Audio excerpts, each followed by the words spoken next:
This is a call for an uprising. Welcome to today's show. One of the first videos I did on my channel was about the music industry, about magic, about spell casting. I talked a lot about backmasking. I've talked a lot about the lyrics in songs and spell casting as well. And I wanted to kind of recap a video that I did when I first started my channel. I don't know if anyone's seen it before, about John Todd speaking about witchcraft and how exactly music is made. And I think it's really important because obviously every one of us has grown up listening to music. Whatever type of music, whatever style of music, even if it's classical music, everybody has listened to music or still listens to music. And it's important to at least have this information out there so that you can be aware of it. Now, John Todd, the whole story behind John Todd, I know there's a lot of people that believe that he's a shill, or not a shill, that he's a plant, that he's really was still, a member of the secret societies when he revealed a lot of this information. I totally understand that. I just believe that exactly what he says in talking to other people who are ex-occultists and reading a lot of books on this stuff. I've interviewed people on this channel before talking about it, and they all have the same story as far as music goes. And you can even listen to interviews with, even Anton LaVey's, daughter, other members of the Church of Satan, who talk about the importance of music and spell casting. This information is legit. Now, the guy himself might not be. That you could have your opinions on that. A lot of the stuff he does say is true, but there is disinformation in there, especially regarding the people who enjoy bagels, which I won't get into. So I want to play this clip. If you've heard it before, I recommend you just listen to it again, because this is one of those clips that you can listen to 10 times in a year. You'll still probably get goosebumps because you'll realize, wow, what's really going on, how all this really works, what they're really trying to do to us with spiritual warfare. It doesn't get old to me. I always like to listen to it. It reminds me, of what they do and what's going on and the importance of getting this information out there. So just listen to it, sit back and listen to it. I think it's something important for everybody to hear about how music is made, the point of it, the people who are at the top of these record labels. Okay. And you don't have to believe every single word the guy says about who he's affiliated with and who he isn't and what he was a part of. The simple fact of the matter, his bloodline is one of the connected elite bloodlines in the New World Order. And he, was or is, or, a high-ranking witch, apparent wizard, whatever you want to call these fruitcakes. But the information is important, so I'm not going to keep ranting on. Listen to this, sit back, take it in, share it with your friends. I know some people will think, oh, that's over the top and crazy, but it's not. And I'm going to do some more stuff, uploading, other videos and other video clips about music, about spellcasting and those types of things that I think is important for everybody to hear, whether they're dated or not. It's important for everybody to hear this information. So sit back and listen to this. Let me know what you think in the comment section below. God bless all of you. You may not be in witchcraft. You may not think that this message has anything to do with you, but you're missing the whole point. I was in a world where it was impossible to become a Christian, and Jesus made me one. I was by one of the girls that I used to live with when I was in the occult world. Recently, she was at a very important witchcraft meeting that we happened to find out about, and I pulled into the parking lot for a few minutes to see who was there. And she walked by the car and had a couple of Christian brothers with me. She looked in the car and just smiled, kept on walking, never recognized me. That's the difference between the way I am now and the way I was then. When the Lord changes you, He totally changes you. Now, we give our testimony for several reasons, to show that no matter what, whether you were raised a Christian and all your life, or you were raised in the worst frame of life, it's still the same miracle. God still saves you just the same. Sometimes I think it's harder to get the PKs and the Christian kids saved than it is the witches. But at the same time, we try to flag you down from going the same direction we went, with drugs. You'll never know the feeling to lose so many friends that should be with you today and so many loved ones because of drugs that we kept convincing ourselves was all right. This isn't some preacher getting up here and telling you that's never been in it. I wished I had a half hour to talk about the worst thing that the occult world ever planned out and carried out. That's called rock music. But I'm going to say two quick things. Parents, the rock music does not belong to you, your kids. If your kids are in your home, it belongs to you and you're answerable for it. And if you want to believe they're garbage, that it's all right, and you want to forget things like Kiss saying that their real name is Kings in Satanic Service, and that rock music is actually satanic spells being cast, and being planned by the Satanist church, and that's a direct quote, then you go right on ahead. Right now, one of the Manson family girls is in trial, and she said the number one thing that the occult world used to brainwash them was Beatle music and rock music. If you want to leave it in your home, I won't go into details why you can't, but if you want to leave it in your home and all the demons that it attracts, fine. If you want your kids to buffalo you, that it's all right. But I recommend you go home today, get a cardboard box, and break the records, and burn those covers, and get it out of your home. And you'd be surprised at how fast your kids come around after they finish throwing their 2-year-old tantrum. But I wish that I had the time more on rock music, but believe me, it is the work carefully planned out in the occult world.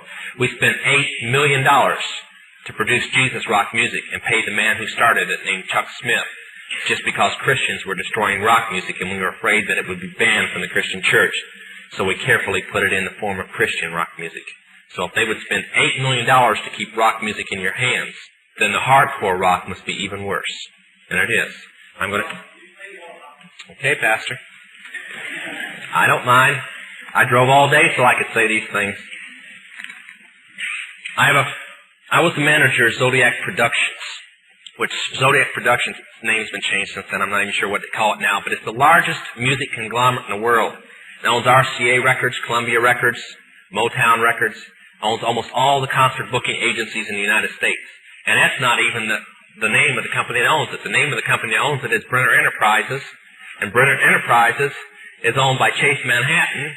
Chase Manhattan's owned by Standard Oil, and Standard Oil's owned by the Lords of London. You can track it on back. You kind of get the idea after a while. But I was the managing president of Zodiac Productions. It was one of my jobs as being one of these 13 people. Thus, I got to know many of the people who produce music and sing the music and play the music that you play. Recently, one of the top people in rock music from the group, can't think of the name of the group now, it's one of the top rock groups still in existence that's been around a long time, was just saved. And he told how when they'd play in their concerts, they would control, through witchcraft spells in their mind, the people to do different things in the audience. And that they'd work the audience up not with their music, but with their mind and their music combination. Now, one of the closest friends that I got during that time that I obtained was a man named David Crosby. Crosby, Still, Nash and Young. And I saw David the day before Christmas last year, talked with him. I got him away from this witch that he had with him. He told her to go shopping. We were in West Hollywood, and I was witnessing around to people I knew. We went off in this store, and we started talking. I said, David, I'd like to ask you a couple questions. I said, I already know the answers, but I've been gone for 5 years. I'd like to know if certain things are still the way they were when I left. I said, now I'll have to explain some of this when I'm done, because you're not going to understand it all unless you know something about music. I said, do they still take the master to the temple room? Dave said, yeah. I said, do they still have the coven conjure demons into the master? He said, of course. I said, now, I got to know something. What's the main reason for rock music? He said, come on, Lance, you know what the reason is. I said, please, David, I don't want to guess. Tell me what the main reason is. He says, the same as when you were in, so that we can play spells on people that we couldn't cast spells upon. I'll explain what that means in a minute. I said, okay, one last thing. I've been hearing that you must be an initiated witch now to get a record contract. He said, that's right. He says, many of us that weren't total witches have to be witches now in order to produce music. I said, thank you. The master is a tape about as big as the top of this podium that looks like an overgrown 8-track that the album is cut on, and it's placed in a machine that produces and presses the records and the 8-tracks and cassettes that you buy. After it's been recorded, it's taken in. This is why a master's cut months in advance before it's released. On the full moon, it's taken in to a temple room about the size of this auditorium that is in every one of the major music companies, behind locked doors up in the executive offices. And it's placed on an altar sitting in the north of the room, and a pentagram engraved in the floor.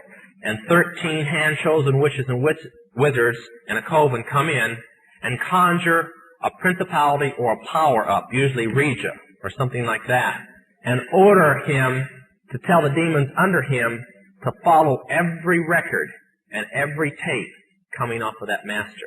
As I tell many Christian parents, you can go home and count your kids' records, probably yours too, and count how many demons at least are there. If that's too hard for you to believe, I'm sorry. That's why they do it. Now listen to me. This is why rock music's addicting. Have you ever seen kids that got rid of their music? They go around like this. They can't wait to find a rock station somewhere, and they sneak off just like getting a cigarette or a fix because it's addicting. That's why they can't give it up. The rest of the conversation was this.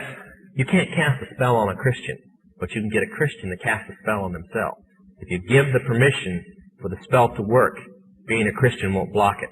And rock music is not just a song. It is supernatural music, that which is carefully designed by their spirit guides or familiar spirits in the form of spells. Now, although the devil's music's power is the music and God's music is the words, much of the songs are written in what we call witch language. Give you kind of an idea. Many of you talk on a CB, unless you know what a smoky is, and a 10-4, and a front door and back door and rocking chair and these type of things. You don't know what you're talking about. Same with witches. When you're in the first and second level, you have to learn over 2,000 words that said by anybody else means something totally different than when you say them. Elton John has said he's never written a song or sung a song that wasn't in witch language. Now I want to show you something. See how many kids in here will be honest and adults. How many remember and have heard at least several times a song called Hotel California? Somebody tell me what it meant. Quickly, somebody tell me what it meant. Huh? That's pretty close. But from the words, what did it mean? Well, that's more of a guess. See, most people can't tell you. That's why when people do drugs and they listen to songs in which language, they get some of the meaning. But most of the time, they can't tell you. Stop and think how many songs are out there that you really like, and you don't have any idea what the person was talking about. Beyond the Yellow Brick Road? How about The Destroyer by Kiss? Can anybody tell me what it's about? Kiss said in it, kids, kill your parents. They're talking about Helter Skelter. Beatles sung Helter Skelter in which language? Nobody knew what it meant. Manson did because he belongs to the process. Helter Skelter is a several thousand-year-old word. And they're believing that it's going to happen in a year from now, from this very date. Most of the music is either about Helter Skelter or a place called the Night Winds, which is what Hotel California is about, and different doctrines of witchcraft. You listen to them, your parents let you listen to them, and they have no idea. Kiss openly bragged how they were gaining control of people through their music because the people played their music. They told how they didn't form their own group. Their church, because they were ordained ministers of the Satanist church, placed them together. And that's how most of the music is done. David Crosby, when him and Crosby, Still, Nash and Young produced the record Two-Way Street, they ordered the principality of Medici to order demons of rebellion to go into the record, and everybody that heard it would be rebellious against law and order and government. And it was one of the reasons for the great upheaval in the 60s was that one album. And they take open credit for it. I can go on all night, but that's mainly it. Parents, get this stuff in and destroy it now. I guarantee your kids will straighten up. They may pout for a while, but they'll straighten up. Okay? Sorry it's so late. All right. We've had live action here. We're a bunch of night owls now. This ain't nothing. How many of you believe he knows what he's talking about when he talks about rock music? Huh? Not enough of the kids, I'm sorry to say. Yeah. Well, I sincerely believe he knows exactly what he's talking about there. And I hope you'll listen to him. I hope you'll hear where he's coming from. And if you continue listening to that junk, where you're going. We just cannot tolerate it as Christian people in our homes. You can't stop it from being played and sold and all that, but we can't tolerate it. You mentioned a time or two the Illuminati. Could you, in just a few words, summarize what you understand the Illuminati is? Okay. Many people call it the Great Conspiracy, which is kind of true, but actually the Illuminati is about 1,000 conspiracies all running at one time. Therefore, a lot of them backfired. But it was formed about 100 years before its original birth date. The birth date is May 1st, 1776, which has always started everything on May 1st. That's why even the communist birthday is on May 1st. That's their New Year's Day. But it means the holders of the light, or the light bearers. Now, witches have another name for it, too. Since it is a death penalty to use the name the Illuminati, you must say Mariah, which means the conquering, destroying wind.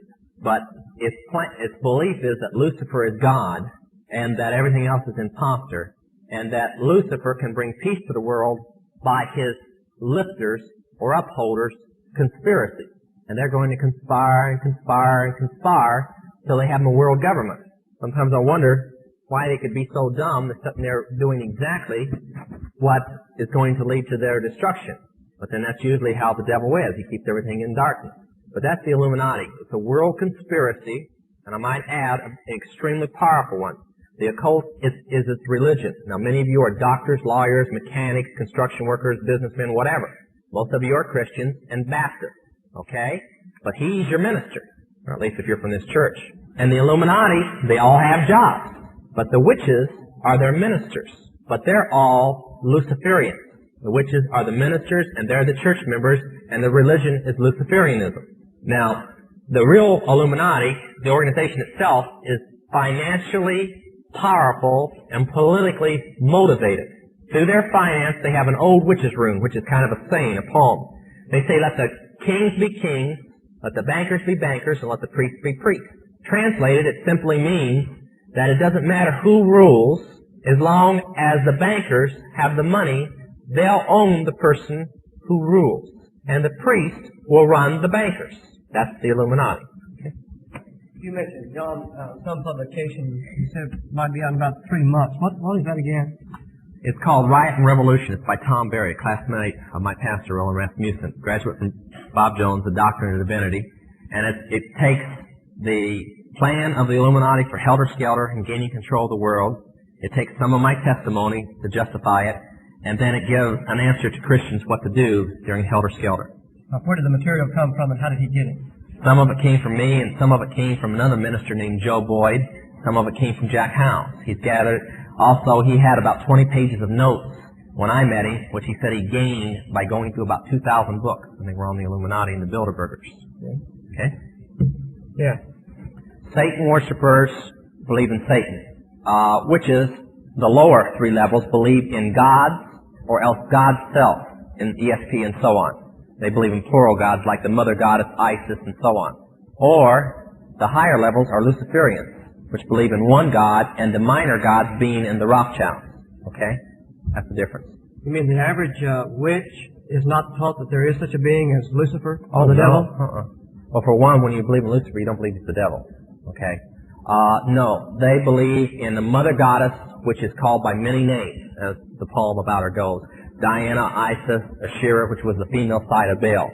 And they believe, actually it's Baal worship, there was a male and female god. Asherah, and then the horned hunter of the night is the way he's portrayed in all countries, which is more or less kind of the underworld god, the devil, or whatever. Okay. All right. Anybody with a question or two before we're going to take a love offering here? There's no difference. What was his question? The difference between rock music and soul music. There's no difference. Okay? All right, some other question. In the back. They didn't come up with it. That was about a hurricane that somebody named Mariah. Okay? Yeah. Yes.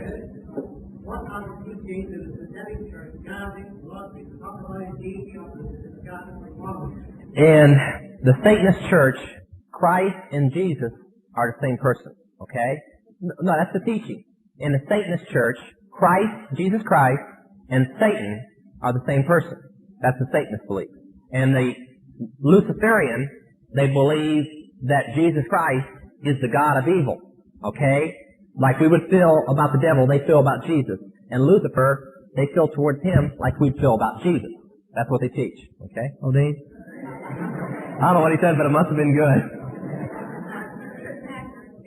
Well, a pastor didn't lead me. A Christian worker led me to the Lord. The person that helped rehabilitate me was Jack Taylor, but he wasn't around much because he was a pastor. He had to run around the country speaking. It was actually his music director and the youth director. Ann Rowitz was the youth director, and the music director was Malcolm Granger. And I stayed with Malcolm, and him and his wife worked with me, and the youth director worked with me quite a bit. But I don't envy him. I've sat back now, and I guess I kind of blocked my mind out how bad I was. But watching all these kids go through rehabilitation, man, that was no easy job. They had to be on their knees a lot, I'll tell you. Black Sabbath. Talking about the music group or a Black Sabbath? Well, the music group got its name from it. A Black Sabbath is a witch's Sabbath, okay? It comes 8 times a year. Beltane, you get the first part, Beltane is their New Year's Day. That was May 1st, okay? Halloween is Shaham. That was also one of theirs. There's 8 of them, okay? And they come around the year, and it's more or less their big party day. Their super day. Now, if they're in the human sacrifice, they also do human sacrifice at the time. But it's a big time to have an orgy and a big drug party and this type of thing, everybody wiped out. That's the witches' Sabbath. Don? Well, not the Satanist church, but the witchcraft church is. A very, very powerful witch has a song out about witchcraft now called The Force. His name is Tom T. Hall. I just heard a very sick song recently. Somebody let me hear. It was by Tammy Wynette, and it was talking about Jesus Christ appearing on Midnight Special or something like Saturday Night something. Anyway, I'm afraid that if he appeared on that rock show, he'd probably bring the Cat of Nine Tails along with him. But some of the music, if it wasn't for witchcraft being behind rock music, I'd hate country the most. Because I don't see how Christians can listen to it when it's talking about adultery and fornication, getting drunk, cutting people up, running around with everybody else's wife, and things like this. And that's all I ever hear on it. Okay? When? Mm-hmm. Well, that's what they were referring to. Yeah, they did. No, I'm not going to tell you. Okay? I believe, Vic, and then Russ. Mm-hmm. Human sacrifice? That's pretty... Occasion. Oh, well, the occasion was on a Sabbath, okay? That particular Sabbath happened to be February the 2nd, Candlemas, okay? What was the rest of it? Well, it's done, that particular one was done because of an initiation ceremony that was being done. Mine. But most of the cultists just practice 8 times a year if they're into blood sacrifice. See, the lower witches believe that the power for witchcraft comes from orgies and sex. The higher witches believe it's attained by human blood. Okay? Russ, I believe you had your hand. It's a revolution that they have planned within the United States. Most people feel that something like that will never happen in the United States. They're lying to themselves. It will happen, and it's not very far off. Well, by 1980, there'll be... Helter Skelter is only an excuse, okay? The excuse is to be able to declare martial law. That's the whole reason for it. They promised the one side that they will be able to gain control of the United States through revolution, when the whole time is they're just simply setting them up to be able to declare martial law and suspend the Constitution. And by 1980, they plan on being under martial law. Now, I'm not saying, don't all of you start lynching me at one time. I didn't say it was going to happen. I said, this is their plan, okay? I'll leave it up to your own prayer life and watching the newspapers whether it's going to happen or not. Maxine. Just like most other cults. See, Jesus Christ requires just one way. Only one way. The devil will use any way to keep your eyes off that one way. Okay? It uses the same tactics wherever it branches to. I have no idea if he came out after I got out. I have no idea. They were backing groups like him before, the Christianers and so on. I can't see much difference between them and those two groups. So they probably back him too. Okay, Mike and then Bob. Yeah, it's the Council of Foreign Relations. Yeah, and it's inner brainchild that runs it. It's called the Trilateral Commission. Okay? Let's see, I'll leave Bob and then Barbara. Yeah, there's 7 principalities, about 200 powers. Then it starts getting down into lower people we never pay attention to, the lower spirits. Barbara?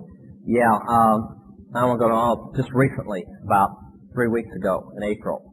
The day before Jack House came to our church to speak, and the day after he left, I came, both times I came walking out of the church at Faith Baptist.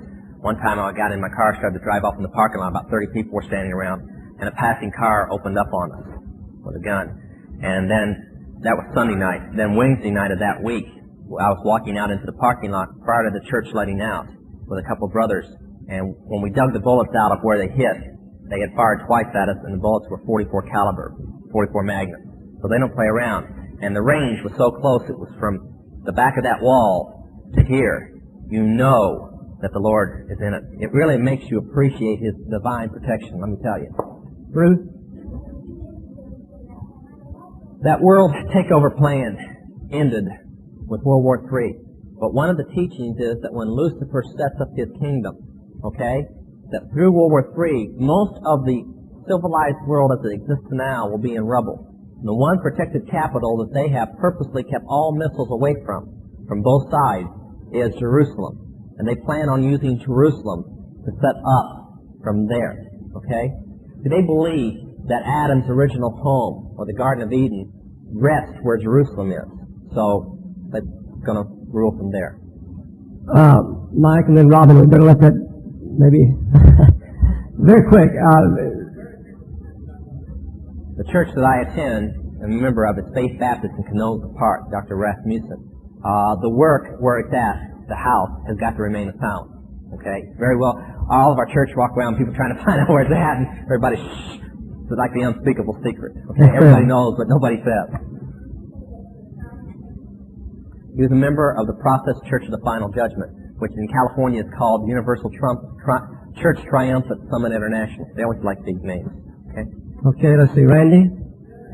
Not anymore. I try to keep out of communication as much as possible with them. My foster mother has a huge contract on my life, and my brother's trying to collect it, so I try to stay away from them. By the way, Randy, you cannot communicate with them. You communicate with demons. They imitate them. They cannot speak to you. Let's see. Yes, brother. Oh, you mean counting all 8 Sabbaths say last year? From May 1st to May 1st, probably 500. And that's only a guess. I'm probably way under. Dwayne has one of his books, Chick Publication, I believe it is, and it's made up like a comic book. It tells you, here it is. Broken Crop. That's the one I wrote. This is the one that tells you one of their main methods of how they get victims to offer up in blood sacrifice. All right, Robin, I think we better let this be it. Okay, give me about a minute on this here. Repeat her. Okay, you heard at a Christian school. What one? Oh, high school, okay. You heard that C.S. Lewis was a Christian, right? Okay. First of all, Christian Accelerated Schools, as what I'm about to tell you, have investigated what I said. Christian Accelerated Education, and because of it, are now ordering all their schools to ban Lewis's work. They checked into it very carefully. So did my pastor, because he was getting hit very hard with it. He found everything I said to be true. When a witch is ready to be initiated, she must not just read, but she must study the complete works of Lewis, fictional works. Lewis has said that the way to God is like a hallway with many doors. They all lead to him. Okay? Now, the fictional works of Lewis are very real to witches. They're not fictional, they're history to witches. They really believe them. Okay? They believe their guidelines. Now, Lewis was a member of the Golden Dawn. Now, that's been proven. Along with a fellow brother of the same coven named Tolkien, who wrote The Hobbit. They were in the same time. Now, the Golden Dawn is the private church that the Rothschilds must pick every member of that church personally. It's in London. The oldest coven in the world. Okay? That's Lewis. Whether he says he's a Christian or not, that doesn't mean anything. That's where Christians are making their terrible mistake. Could it be that he was like that, and like you said, he got converted, now he is no longer that? He would have had to tell it. When Lewis' name was on the Golden Dawn records right up to the time that I got out. I mean, there's no betrayal there. He never did leave them. Okay? I want to say something real quick that will answer this. Many people supposedly are getting saved from the Manson family and from other things. Let me tell you something real quick so there will be no misunderstanding. If you come out of the occult, you come out of the Masons, you come out anything of the Illuminati, there's one distinct thing. Anywhere there's a vow of secrecy, that vow of secrecy must be broken. Not in part, complete. When somebody breaks their complete vow of secrecy, they're out. But until they do, they're not out. Okay? Charlene, this is it. That's right. Written in double what? Witch's language. That's exactly right. Okay. Did you hear his question? How do Masons relate to all of this? Okay. Listen closely, you Masons. Council 13 is the highest council in the Illuminati. The council right below it is the Council of 33. That's called the Grand Masters. There are the 33 highest Masons in the world. To be a member of the Council of 33, you must take a human life in a ceremony to prove your worthiness. We have in our hands copies, and Chick Publications is releasing this in their new book, Angel of Light. Copies of a 32nd, 33rd level book which proclaims Jesus Christ, the God of brutality and sin and evil, and Lucifer, the God of love, beauty, and peace, and the true God. Yeah, a little shocking, huh? Different from the way it's portrayed. But don't be mad at the lower Masons. It also says in the same book that the lower Masons are sheep to be sheared. Now, many Masons are getting saved through our message, lower and higher, because they recognize when and I didn't tonight, gave my initiation to become a witch, and my vow of secrecy is the same as theirs. All the way through, the same. No different. Now, Masons were started by the Illuminati. It's all through our history that they're tied with the Illuminati. Their rites are witchcraft rites, when witchcraft had to go underground. We've had people come in and tear up their membership cards and get right with the Lord. Mainly because, if you didn't know this, Charles Finney was a Mason, and when he got saved, he said, I can't be a Mason and be a Christian. It is impossible, because the vows I must take are non-Christian vows. Okay? People are getting saved right and left, and they all have one thing to say. When they leave the Masons, the reason they didn't leave before is they were afraid of what the Masons would do to them. Now, if it is a good group, why are people afraid to leave it?